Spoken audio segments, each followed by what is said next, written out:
Welcome to a journey through the history of the Berlin Wall.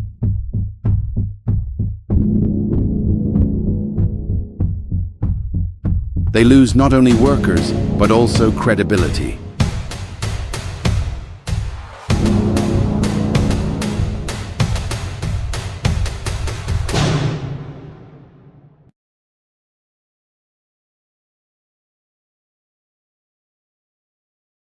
Berlin, 1961. A city sliced in two by concrete and barbed wire. A wall that separates not just streets, but lives, families, and dreams.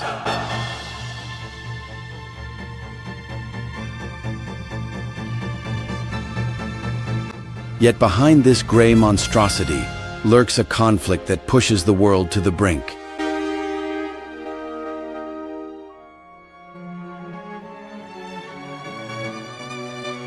A conflict whose echoes still reverberate through Europe today.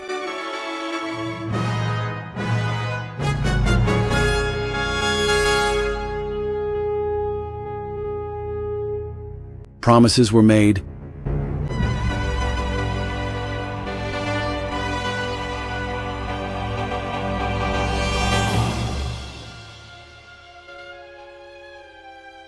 and promises were broken.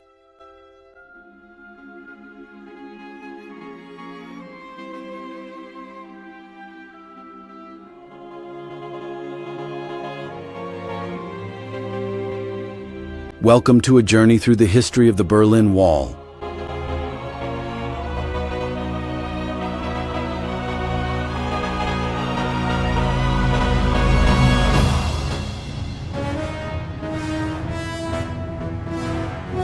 NATO's eastward expansion,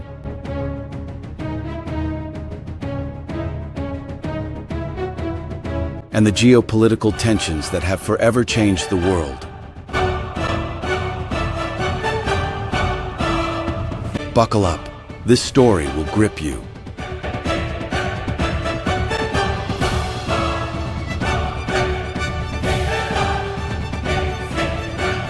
We dive deep into the past, the present, the stories of those who lived through this upheaval, and the decisions that shaped our world.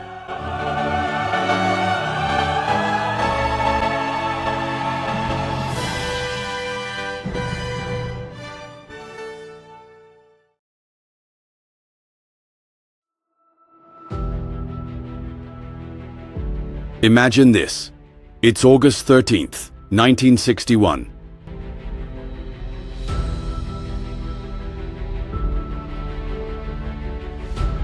In the dead of night, a deafening noise jolts Berlin awake.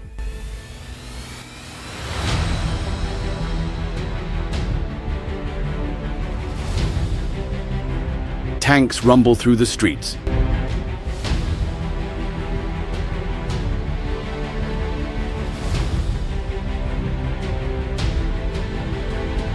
Soldiers stand with rifles at the ready, and barbed wire is unrolled.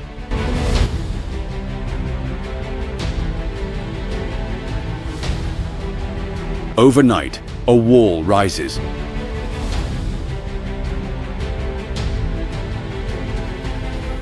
A wall that divides east and west.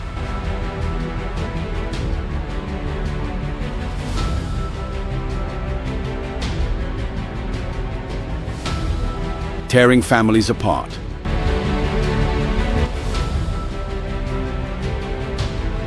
A father stands on one side, his young son on the other.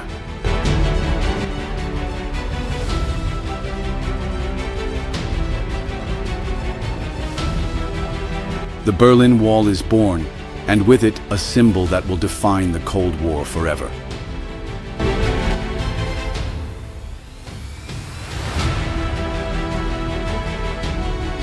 But this is just the beginning. What led to this moment? Who were the people affected?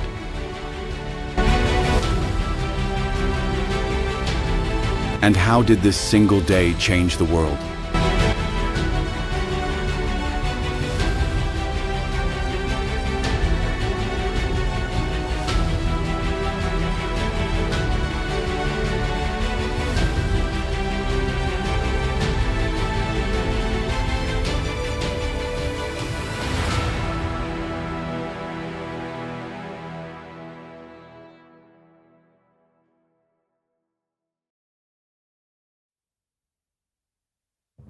World War II ends in 1945. Europe lies in ruins. Millions are dead. Cities destroyed.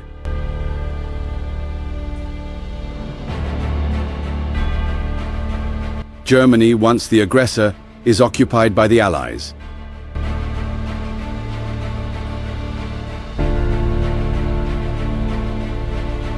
The USA, Britain and France in the west, the Soviet Union in the east.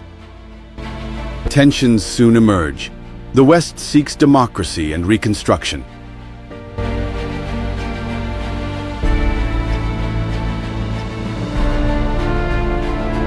The Soviet Union under Stalin craves control and influence.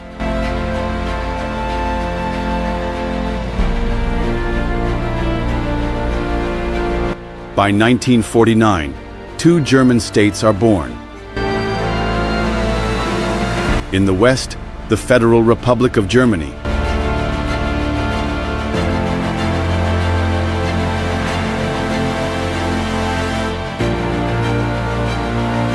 Aligned with the USA and its allies, with free elections and a market economy.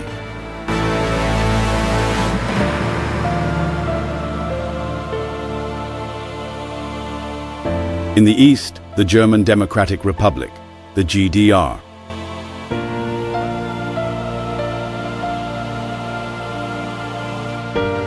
A Soviet-led state marked by a planned economy, secret police, and repression.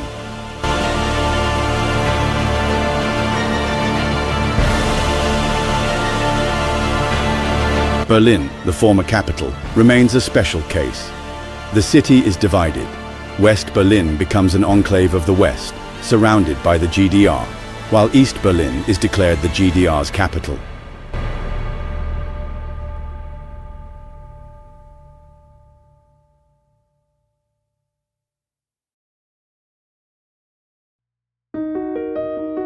But the division is more than geographic. It becomes the stage for a global conflict, the Cold War.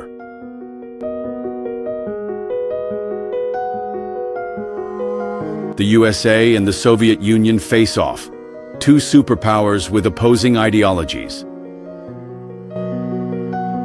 In the West, NATO, founded in 1949, a military alliance to protect the free world. In the East, the Warsaw Pact, established in 1955, the Soviet counterpart.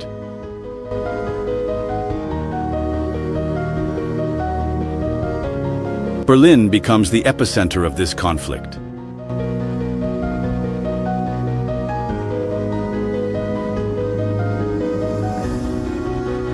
West Berlin, an island of freedom in the communist East, is a thorn in the Soviet Union's side. And here begins the drama that will lead to the wall.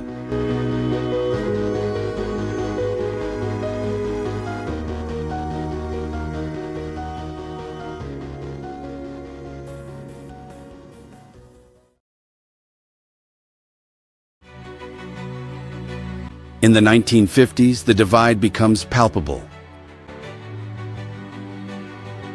Not just politically, but humanly.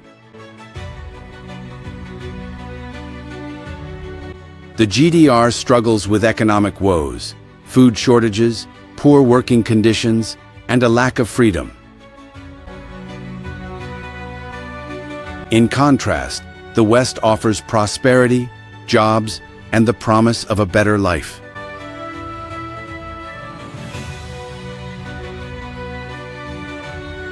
Between 1949 and 1961, over 2.5 million people flee from the GDR to the West, many through Berlin, where the border is still porous.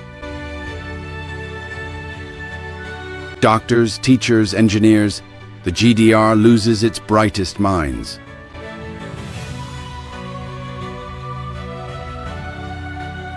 I was an engineer in East Berlin. By 1960, I saw no future. My wife and I packed our bags and fled through West Berlin. We knew time was running out.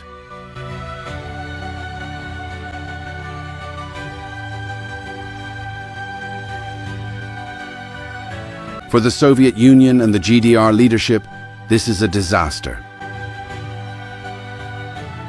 They lose not only workers, but also credibility.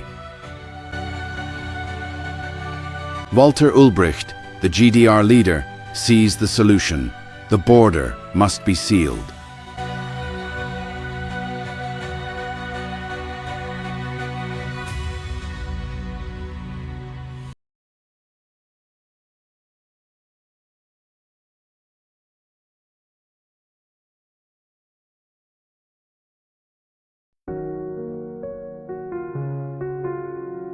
The Soviet Union hesitates at first.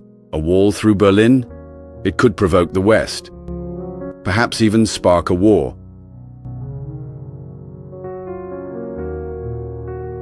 But the exodus becomes an existential threat. In the summer of 1961, tensions escalate.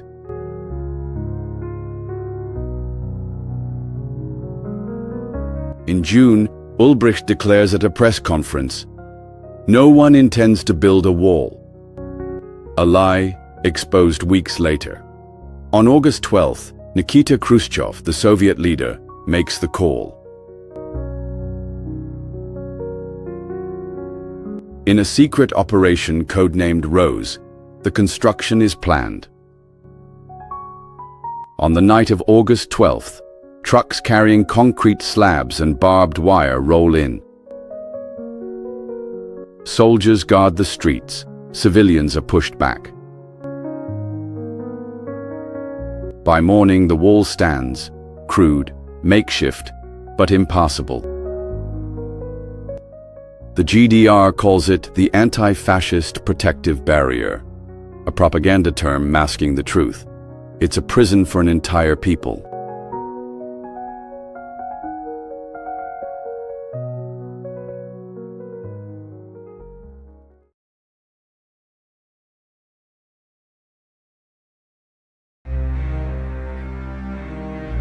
The wall now stands, ushering in a new era. Over the years it grows. Barbed wire becomes concrete. Makeshift barriers become a death strip with watchtowers, mines, and snipers. For the people of the GDR, it's an insurmountable barrier. Yet the desire for freedom cannot be extinguished. Between 1961 and 1989, thousands attempt to breach the wall.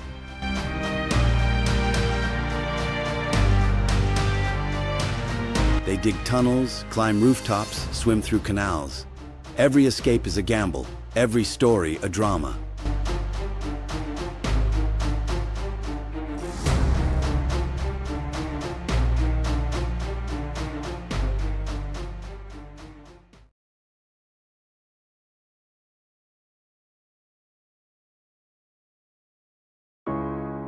Some succeed, like the young woman who escaped through the tunnel.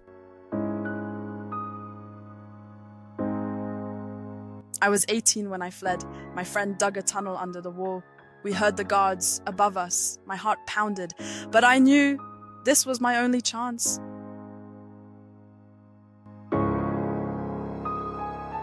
Others pay with their lives. The first known victim is Ida Siekman, who dies on August 22, 1961, jumping from a window into the West.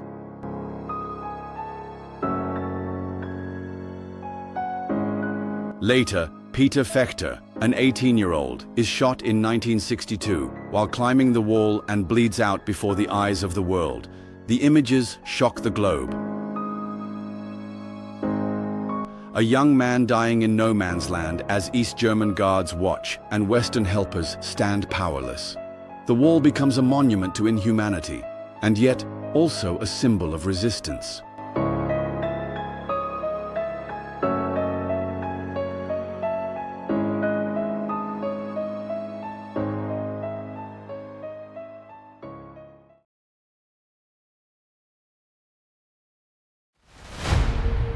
The refugees' stories are varied. There's the family hiding in a car, the trunk so cramped they can barely breathe.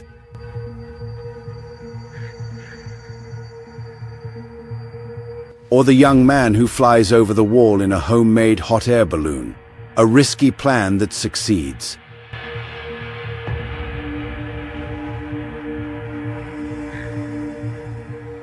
Each escape is an act of desperation, but also proof of human will. The world watches, both fascinated and horrified. Yet behind these personal dramas rages a larger conflict, a geopolitical struggle that makes the wall the center of the Cold War.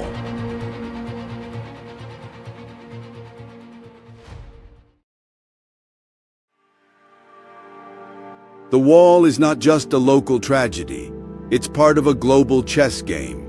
As early as 1948, years before XC-TIT's construction, the tensions are clear. The Soviet Union blockades West Berlin, cutting the city off from food and energy. Their goal, to drive out the Western powers.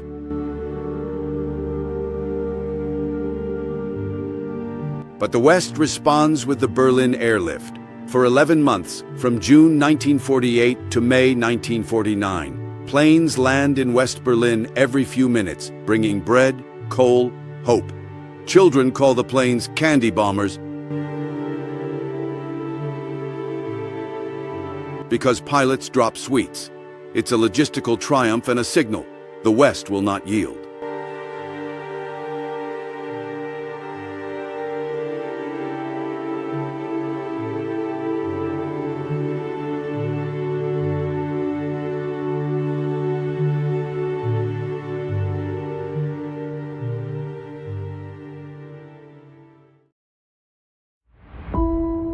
The blockade fails, but the tensions persist. Berlin becomes a symbol of resolve and the stage for the next acts of the Cold War.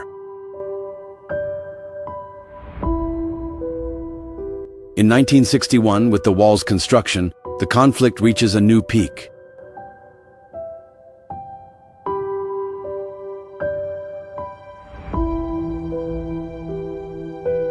U.S. President John F. Kennedy visits Berlin in 1963. Speaking at Schöneberg Town Hall, he delivers the famous words, "Ich bin ein Berliner." The crowd roars, tears flow, it's a moment of solidarity. But Kennedy also says, freedom is indivisible, and when one man is enslaved, all are not free. A message to the Soviet Union, but also a warning. The USA stands ready.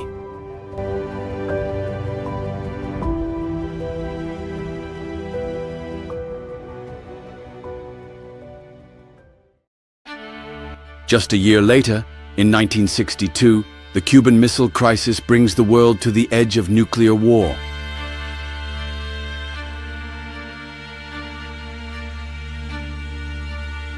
Soviet missiles in Cuba, American ships at sea, and Berlin remains at the heart of the tensions.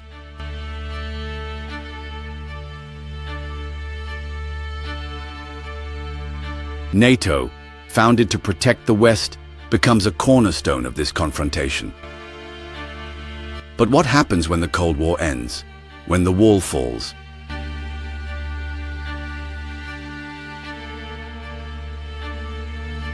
And what about the promise that years later will divide the world again?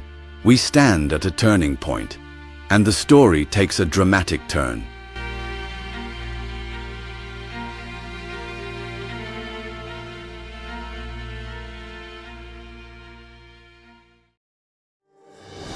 November 9th, 1989. A date etched into history.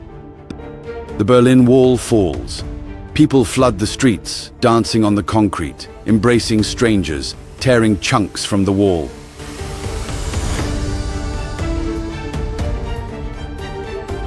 Families separated for decades reunite.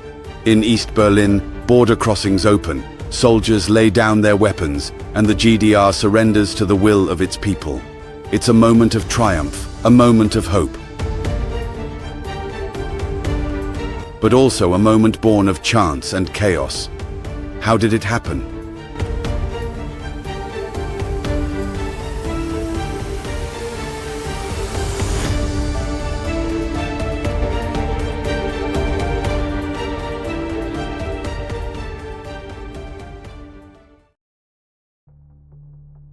The story begins months earlier.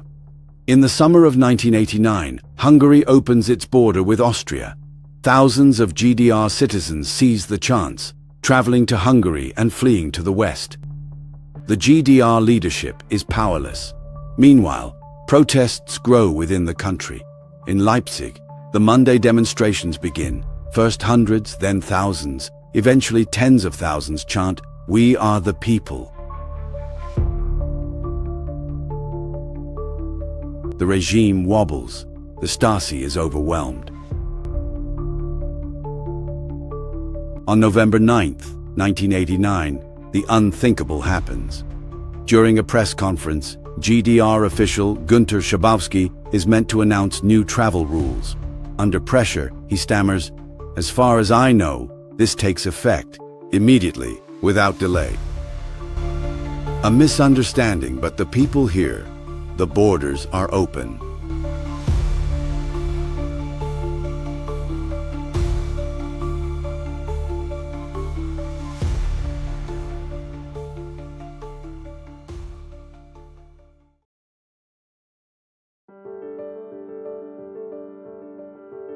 What follows is chaos and euphoria. Thousands storm border crossings like Bornholmer Straße. The guards, without clear orders, give way. The wall opens and the world watches. In East Berlin, people dance in the streets. In the West, champagne bottles pop.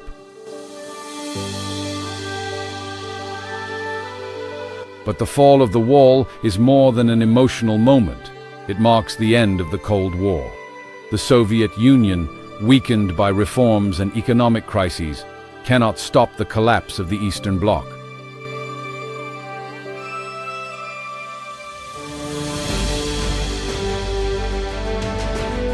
But what comes next? Germany's reunification looms, and with it a promise that will shape world politics to this day.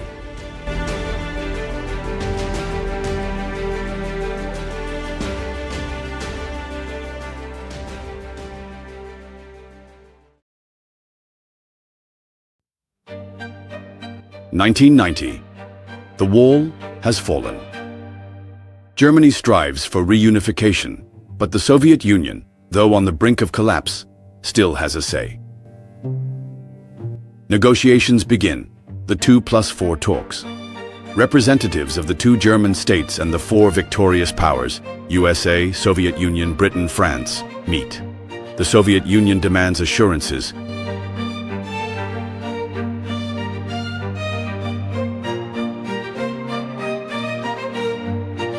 No NATO troops in East Germany, no further expansion eastward.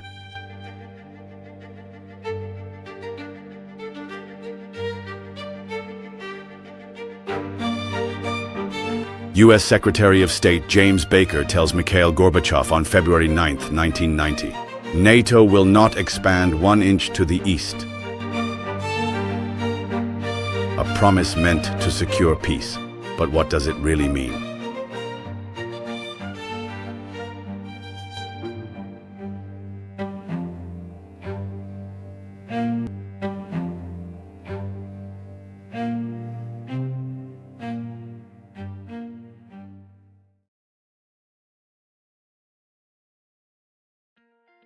The details are complicated.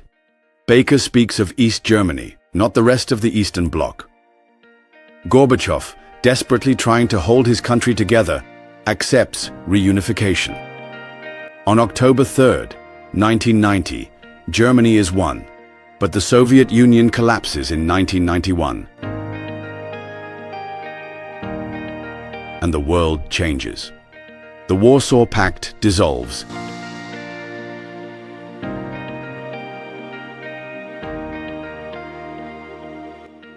NATO endures.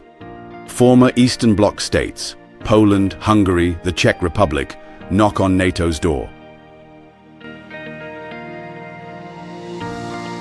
In 1999, they become members, followed later by the Baltic states, Romania, and Bulgaria. For Russia, a shock. NATO creeps closer. the promise seems broken.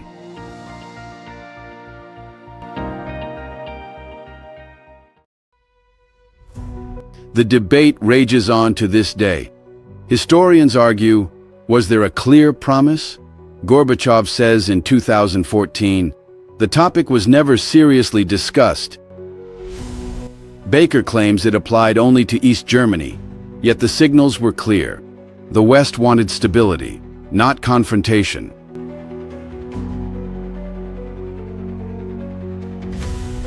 But when the Soviet Union vanished, the USA saw an opportunity. NATO grew, and with it, Russia's distrust. Was it betrayal, a misunderstanding, or simply realpolitik?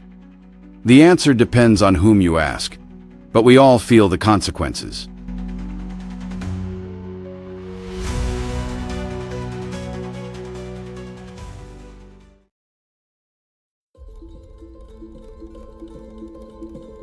Imagine you're in Moscow in the year 2000. Vladimir Putin takes power. He sees a NATO that is expanding.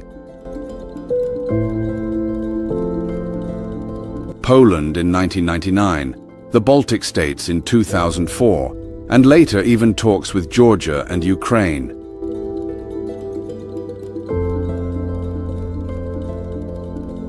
For Russia, it's a threat, an encirclement. Putin says the promise was broken. The West replies, every state is free to choose. Both sides have arguments. Eastern Europeans fear Russia, recalling decades of oppression. NATO offers protection, but Russia feels cornered and reacts. NATO's expansion has radicalized Russia. Without it, there might be no war in Ukraine.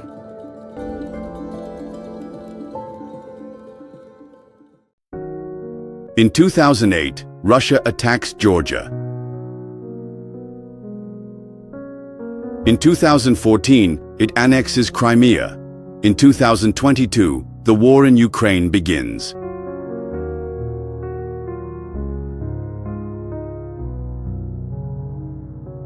Each time, Putin cites NATO as the reason. The West sees it differently. Russia is aggressive, authoritarian, a danger.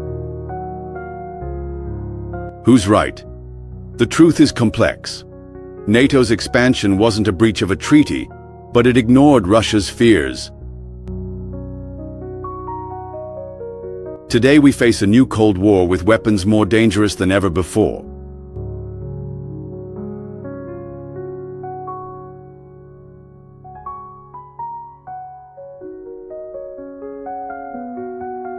The history of the wall and NATO shows decisions have consequences, and promises can change the world.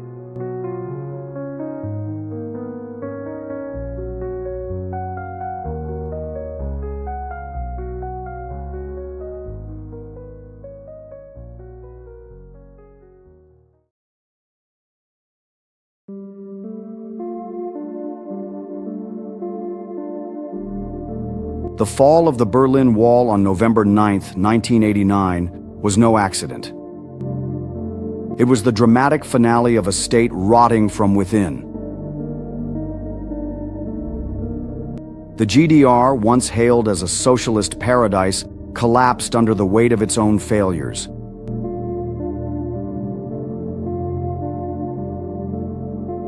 But what exactly led to this collapse? Why couldn't a regime that ruled its citizens with an iron fist survive?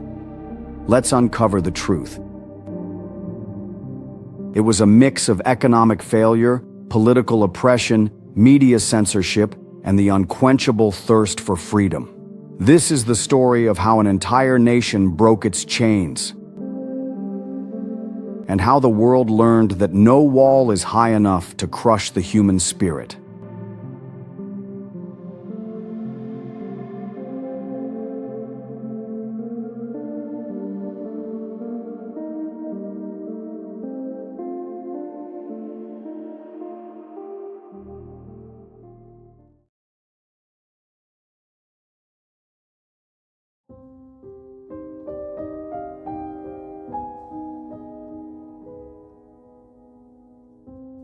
Picture this.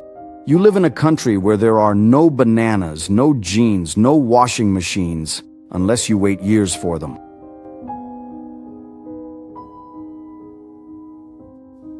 Welcome to the GDR in the 1980s.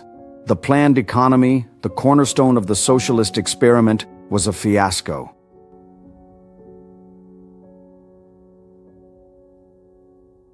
The Socialist Unity Party of Germany, the SED, controlled everything: factories, agriculture, trade.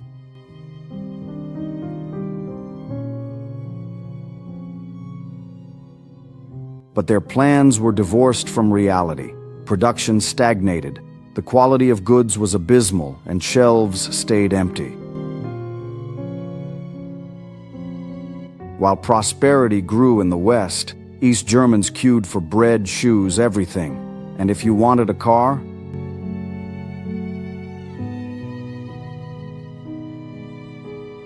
tough luck. The wait for a Trabant could be up to 15 years. A joke, but a tragic one.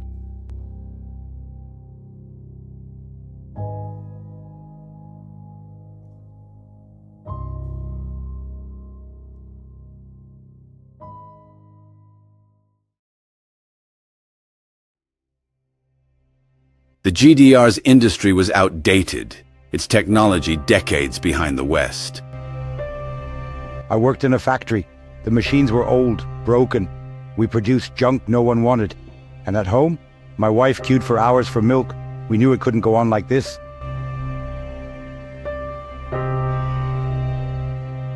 The Soviet Union, once the big brother, could no longer help. It was itself on the verge of bankruptcy. The GDR relied on subsidies, but they dried up.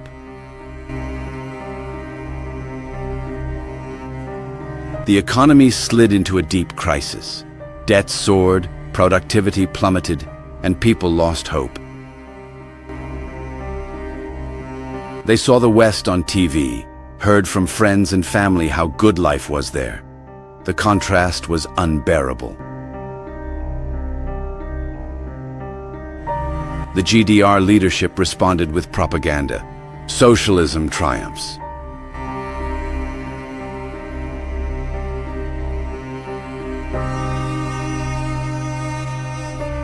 But the citizens knew better.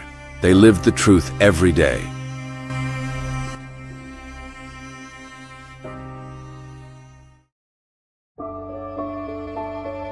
Economic hardship was the spark that ignited discontent. But it wasn't the only reason. Political oppression was just as stifling as the empty shelves.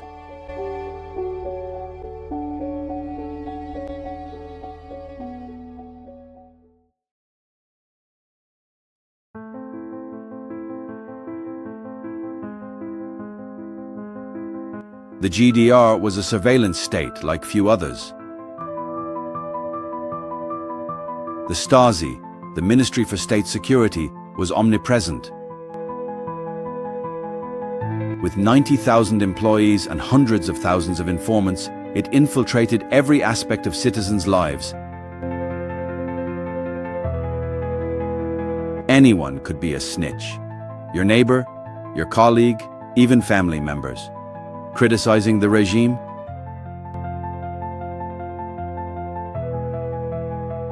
Unthinkable. Those who dared were arrested, tortured, or imprisoned. Political opposition, banned, elections, a farce. The SED always won with 99.9% of the vote. The people had no voice, no choice, no freedom.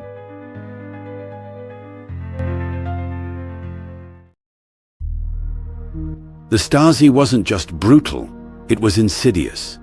It destroyed lives by sowing distrust. Friendships crumbled, marriages failed, careers were ruined.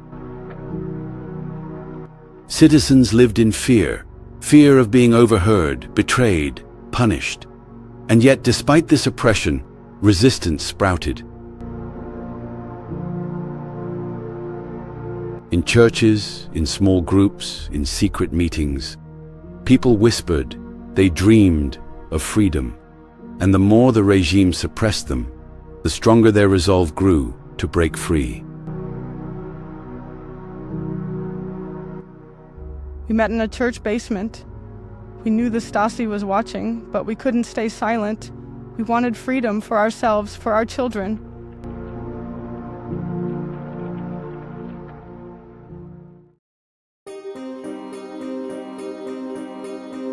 Political repression was like a pressure cooker. The tighter the lid, the bigger the explosion. And that explosion came. But more on that later. First, let's look at the media and the information control that propped up the regime.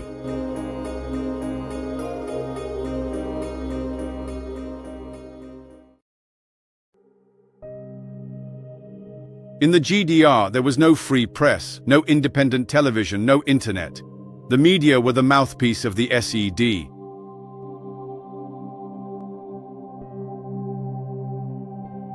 Newspapers like Neues Deutschland spread propaganda. The GDR is flourishing, while reality told a different story.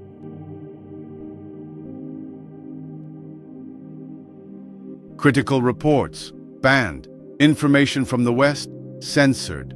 Citizens weren't allowed to know the truth, neither about their own country nor the world beyond.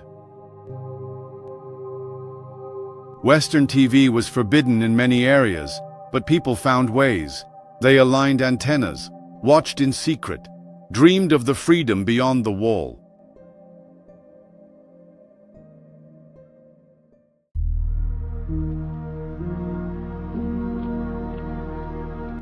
Media censorship was an attempt to control people's thoughts. But it didn't work. The citizens weren't fools.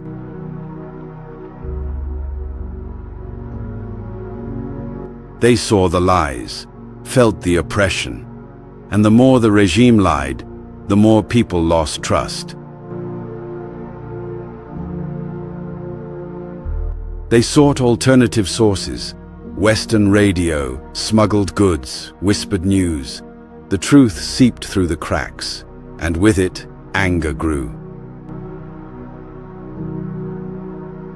The GDR leadership underestimated the power of information, and that would be their downfall. I worked for a GDR newspaper. We had to write what the party wanted, but we knew it was lies. The people stopped believing us, and we stopped believing ourselves.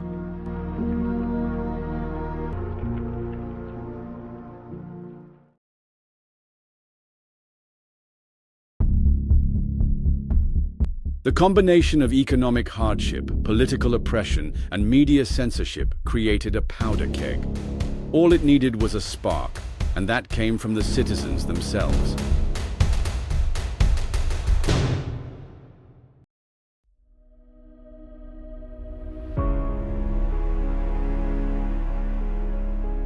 Despite the repression, courageous citizen movements emerged in the 1980s. In churches, in living rooms, on the streets.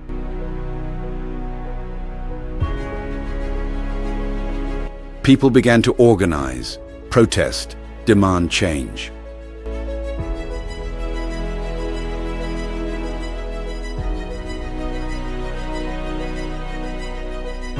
The turning point came in 1989. In Leipzig, the Monday demonstrations began. First hundreds, then thousands. Eventually tens of thousands gathered, chanting, "We are the people." They demanded not just economic improvements, but political freedom. Democracy, self-determination. The SED was stunned. They hadn't anticipated such resistance.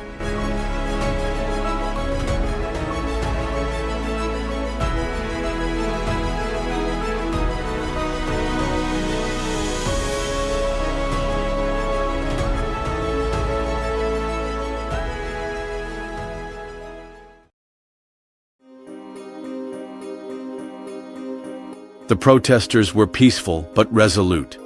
They risked everything: their jobs, their freedom.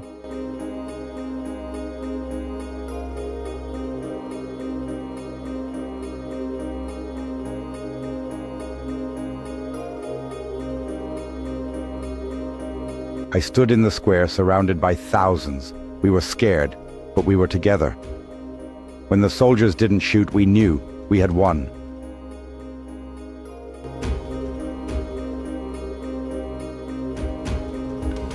The Stasi tried to intimidate them, but it was too late. The genie was out of the bottle.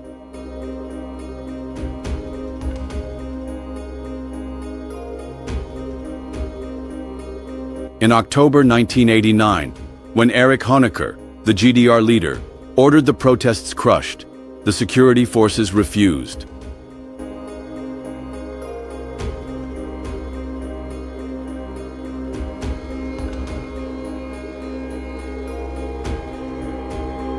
The regime's foundation crumbled. Honecker was ousted, the borders opened, and the wall fell.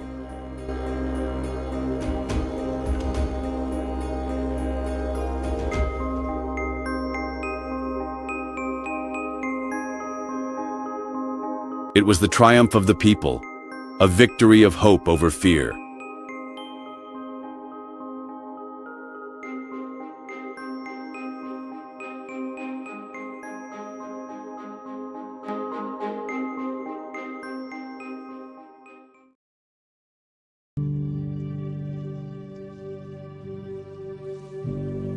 The fall of the GDR was no miracle but the result of years of oppression, economic mismanagement, and the unbreakable will of the citizens.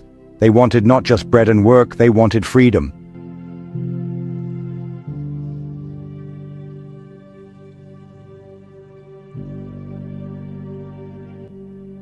And they got it.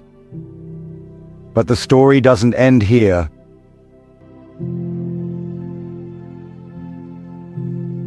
The fall of the wall was just the beginning of a new era, one where promises were made and broken,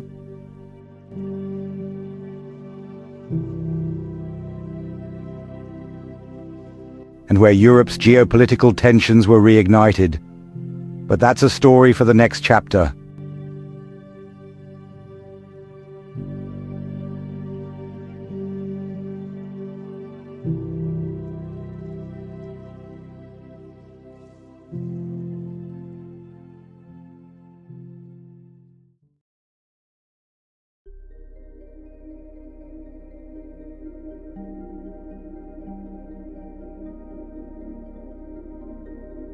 Today, Berlin is a vibrant metropolis.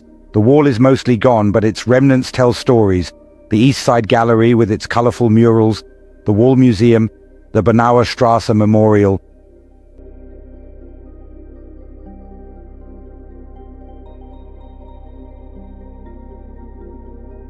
They honor the victims, the courage, the hope.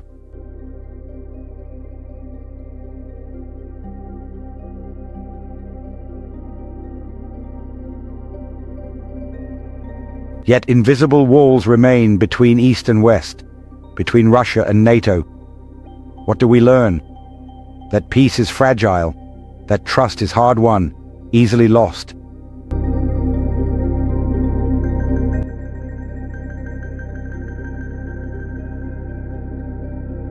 The history of the Berlin Wall isn't over. It lives in every conflict, every headline, every decision.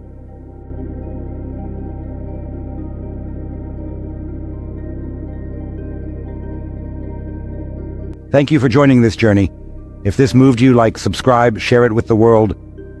Until next time, stay curious, stay vigilant. Goodbye.